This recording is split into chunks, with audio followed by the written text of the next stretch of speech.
Il n'y a jamais eu autant de morts à vélo. En 6 ans, leur nombre aurait augmenté de 22% selon la sécurité routière. De plus en plus d'utilisateurs des deux roues non motorisés souhaitent se faire entendre. Mais comment s'y prennent-ils et surtout que revendiquent-ils? Un reportage de Claire Pian et Julia Dumoulin.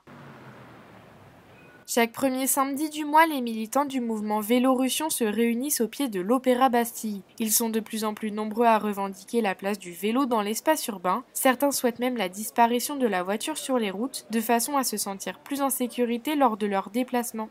C'est la première fois que Marie y participe. Parée de son vélo, elle attend le départ et explique pourquoi elle a décidé de rejoindre le mouvement. J'utilise le métro et le Vélib. Et là, j'ai réparé mon vélo, donc j'utilise le vélo aussi. Il y a souvent des voitures sur les pistes cyclables, et donc il faut se déporter. Du coup, quand on se déporte, il faut faire gaffe que les voitures nous aient vus. L'idéal, ce serait pas de voiture, mais déjà améliorer les pistes cyclables, c'est déjà bien.